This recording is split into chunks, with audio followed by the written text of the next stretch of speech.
Hello mga koys. So ngayon mag-vlog tayo ulit. So i-share ko sa inyo yung journey ko as a choreographer sa university namin.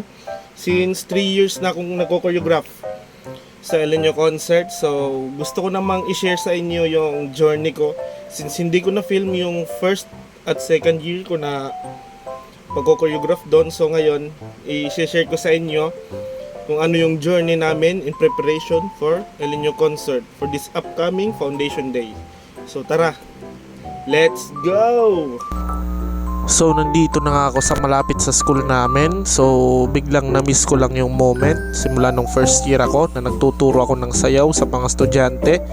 At kung makikita nyo guys, puro busy lahat ng mga student dito kasi magpa-practice sila ng FEL demo para sa paparating na Foundation Day. At kung mapapansin nyo guys, excited ako kasi nga pupunta na naman ako ng AV Studio.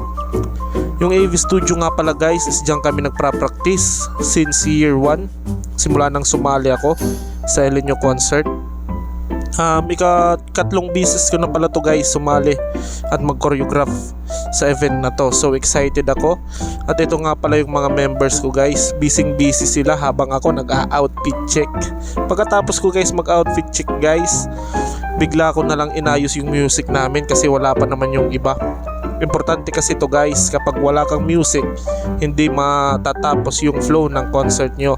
So ayun, ako na rin yung nagmi-mix ng music namin. At saka katapos ng music namin, ito na, vinidyohan ko na dito yung mga alaga ko. I mean dancer ko pala guys. So busy sila guys mag-recall ng mga steps. Kasi nga wala pa yung iba, inaantay pa namin. Habang nag-aantay, vinidyo ko lang muna silang nagpa-practice. Ang cute ng mga ducklings guys.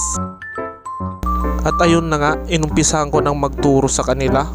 Actually guys, hindi lahat yan mga dancer, pero may mga members din ako na may mga grupo sa labas.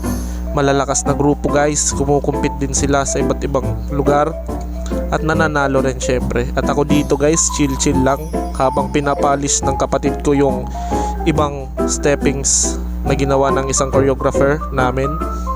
At saka guys, dito vinidyohan ko na nga paano yung flow namin. Pero guys, hindi pa namin pwedeng ipakita sa inyo kasi nga surprise to para sa paparating na Elenio concert.